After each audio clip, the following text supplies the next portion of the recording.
मेरे दोस्तों, ये एक सच्ची घटना है। खामोशी के पीछे मुंबई के एक उपनगरीय इलाके में एक छोटा सा मकान था, जहां 2018 के एक बरसाती दिन एक परिवार ने प्रवेश किया। मकान को खरीदने वाले थे राहुल और उनकी पत्नी माया, और जिम्मेदारी से जीते अपने 6 साल के बेटे आदित्य के साथ।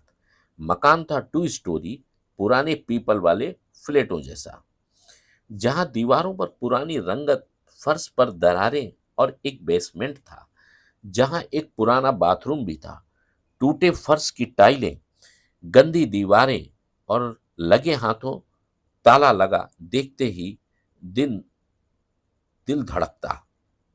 और यही बाथरूम था जो इनकी जिंदगी में खौफनाक मोड़ लेकर आया। पहली रात जब राहुल ने सोचा था कि सब कुछ सामान्य है, मगर आधी रात के करीब लगभग 2:30 पर आदित्य ने जोर से रोना शुरू कर दिया। पापा, यहाँ कोई है? राहुल झकझोर कर जागा। कहा, क्या हुआ? बहुत अंधेरा है, मेरे कमरे में किसी की परछाई चली गई। आदित्य ने सहम कर कहा, यह बात बताई। माया ने उसे गोद में लिया और राहुल कमरे की जांच के लिए चला गया। हर कोना देखा, दरवाजे खोले, मुड़कर देखा, कुछ नहीं था। वापस लौटते समय बाथरूम का दरवाजा आधा खुला था। बाहर से अंदर की रोशनी हल्की थी।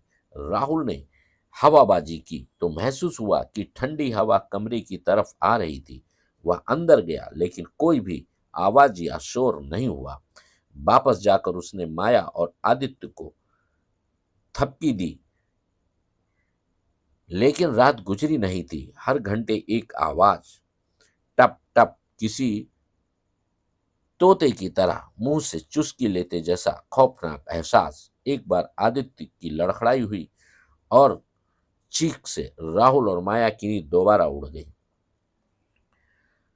सुबह स्कूल जाने के बाद राहुल ने बाथरूम की जांच की। दीवार के नीचे कुछ नमी और गंध। पानी पीछे ही खड़ा होकर सूखता रहा। उसने प्लम्बर बुलाया, क्या पता पाइप की तो आवाज नहीं थी। प्लम्बर आया, बस थोड़ा ढीला टाइल यहाँ यहाँ, और उसने 2 टाइल हटा दी। उसके नीचे मिला एक छोटा सा सुराख, लगभग 8 बाई 8, जिसमें घास उगी हुई थी। कुछ पुराने ढंग का स्लैब या रूट, पहले कोई पुराना टॉयलेट था, ड्रेनेज हो सकता है, प्लम्बर बोला। रात को फिर वही टप टप पुनः, लेकिन इस बार आदित्य भी चीखों के बजाय कांप रहा था। माया ने देखा, आदित्य का चेहरा देखकर उसे एक साया दीवार पर टपके जैसे पानी के छींटे किसी ने मार दिए हो। वह सहमे हुए कमरे से निकल आई। राहुल ने माया से कहा, कल तुम बच्चों को ले जाओ और मैं बेसमेंट देखता हूं। दोपहर को राहुल चला बेसमेंट की ओर, दरवाजा ढके उस हिस्से की तरफ। उसे देखकर वह थम सा गया। दरवाजा दरक रहा था, उसमें नाखून ले जाने जैसा निशान, लगभग 2 इंच ऊंचाई पर। बाहर घटा छाया सा नजर आया, जैसे किसी बच्चे ने अपने हाथ से खींचा हो। राहुल ने दरवाजा खोला। सांस फंसने लगी। अंधेरा, नमी, गंध और पानी। वह एक लैंप जलाकर अंदर गया। दीवारों पर पुराने अखबार की कटिंग्स लगी थी, कहीं डाटेड सोनिया की शादी का, कहीं करमसन का केस, लेकिन कुछ अखबारों पर छपा वाला एक बच्ची, 3 बरस की अनामिका भीग रही थी, बिना परिवार, गायब हुआ, तारीख 1980 के दशक की खबर। और बेसमेंट के कोने में एक टूटा हुआ माचिस का डिब्बा, उस पर लिखा, खाली रखा जाए, और अंदर 4 माचिस की बची तीली। राहुल ने महसूस किया, तीलियां जितनी रात रात बसंती पीली थी, उतनी उन्होंने पहले कभी नहीं देखी। पुरानी रिपोर्ट। रात को राहुल इंटरनेट पर बहुमंजिला मकानों की जांच करने लगा। जहां पुरानी मौतें हुई थी, उसी इलाके की एक सुनसान बिल्डिंग में एक बच्ची 3 बरस की खो गई थी। उसका शव कभी नहीं मिला। रिपोर्ट में लिखा था, बच्ची जब घर की रंगाई करा रही थी तब बारिश में लापता हुई। घर में बेसमेंट कहा जाता था कि टिक्सू बेसमेंट, जहां अजीब आवाजें आती हैं। राहुल ने महसूस किया जो बच्ची थी उसी बेसमेंट में तो नहीं थी। अगली रात राहुल ने एक कैमरा बेसमेंट के अंदर रखा। वो सभी सो गए। कैमरा में अब वो टप टप की आवाज रिकॉर्ड हुई, लगभग हर 10 मिनट पर। सुबह सुबह राहुल ने उस वीडियो को देखा। उसमें कहीं दीवार पर सफेद पैर की छाप थी जो बेसमेंट की दीवार से धड़ाम से उठकर दूर चली गई थी। उस वीडियो क्लिप में एक और अजीब बात, उस छाप के जाओ के बाद दीवार पर लिखा हुआ था, यह दिखा आओ, और धुंधली सी रोशनी थी। आदित्य की तबीयत बिगड़ी। उसे डायरिया हुआ, खांसी जुकाम, और रात को वो बार बार कहता, मी चीज खुर। राहुल ने माया से कहा, कुछ गड़बड़ है। माया ने मानो पत्थर मिट्टी का जलाभिषेक किया, लेकिन जादूगरब्या नहीं आई। शांति तो दूर हुई, सिर्फ डर रहा। राहुल ने आंचलिक पत्रकार से बात की, जेके खन्ना, जो पुराने हत्याओं और दुर्घटनाओं पर लिखते थे। खन्ना ने बताया, 3 बरस की बच्ची बेसमेंट में खोई थी। मी चीज कहकर पापा मम्मी को बुलाने लगी थी। राहुल दंग रह गया। खन्ना ने पुरानी पुलिस रिपोर्ट खोजी जहां लिखा था, बच्ची को सुबह देखा गया था, वह बेसमेंट में खोई।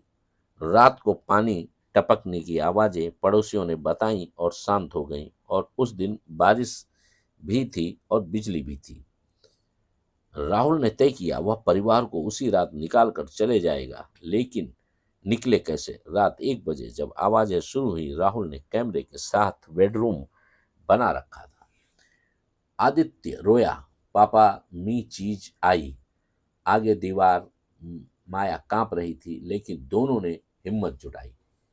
राहुल बेसमेंट का दरवाजा खोला, ढक्कन टकराया, भीतर मशीन सी आवाज थी। अंदर वह गया, लैंप डाली तो देखा दीवार पर बच्चे की पीली छाया। नीचे से पानी टपक रहा था और छाया नीचे झुककर झूम रही थी। राहुल ने अपनी आवाज बुलंद की, मैं राहुल हूं, तुम कौन हो? एकदम सन्नाटा। आंखों से पानी टपका, पर आंखें सूनी सूनी जैसे हो रही थी। वो चीखी और कमरे के अंदर गर्म हवा फैल गई। अचानक दरवाजा बंद हो गया। माया पीछे से बोली, राहुल बाहर। उसे जकड़कर भागा। जब कैमरा बाद में मिला तो अंदर दीवार से टपकते पानी की संरचना थी, जैसे किसी बच्ची ने उसके लिए कोई आकृति बना रखी हो, और दीवार पर एक पीली पेपर से बनी माँ शब्द लिखा था, मी शब्द लिखा था। परिणाम, सुबह तीनों थके हुए और भयभीत। राहुल ने तुरंत मकान तुड़वाया और धना वापसी लेकर वे दूसरे इलाके चले गए। उस मकान की मरम्मत पूरी नहीं हुई और बेसमेंट तक ढक दिया गया। वहां आज भी कोई किरायादार नहीं आता। पड़ोसी कहते हैं कि शाम 6 से 7 बजे के बीच इसकी टपकन होती है, जैसे कोई बच्चा बेसमेंट में रोता हो। ये कहानी पूरी तरह सच्ची घटनाओं पर आधारित है। एक परिवार ने वास्तव में ऐसा महसूस किया था, और पीछे के घर में आवाजें की कृति पड़ोसियों ने की थी। गूगल स्थानीय अखबार आर्काइव से यह जानकारी जुटाई है। बच्ची की मौत की आधिकारिक गिरफ्तारी कभी नहीं हुई। स्थानीय रिपोर्ट ने उस घर के रहस्यमय टप टप आवाजें इस बरसों से दर्ज है। धैर्य और सच्चाई। डरावनी घटनाएं अक्सर छोटी छोटी धुनों से शुरू होती हैं, जैसे पानी की टपकन, फिर एक चीख, फिर सायों का आना। पुराने मकानों में पुरानी घटनाएं। आप तैयार रहो या ना रहो, तुम्हें इंतजार कर सकती हैं। अक्सर ये आवाजें ऐसे बिखरती हैं, हम उन्हें आत्मा समझ बैठते हैं, पर कभी कभी सच नहीं होता है।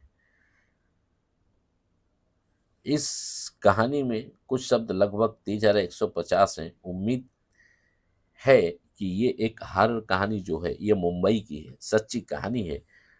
कोई उद्देश्य ऐसा नहीं होता है कि आप इन चीज़ों के अपने ज़हन या आत्मा में उतारें, मगर दुनिया में हैं तो ये सारी चीज़ें होती हैं और समझना चाहिए। हम इन चीज़ों से आँख बंद नहीं कर सकते, ऐसा जीवन में होता है। इन सब चीज़ों से सावधान रहें और उधर ना जाएँ। दोस्तों, कहानी को लाइक करें, सब्सक्राइब करें, आइकॉन का बेल प्रेस करें। Thank you all.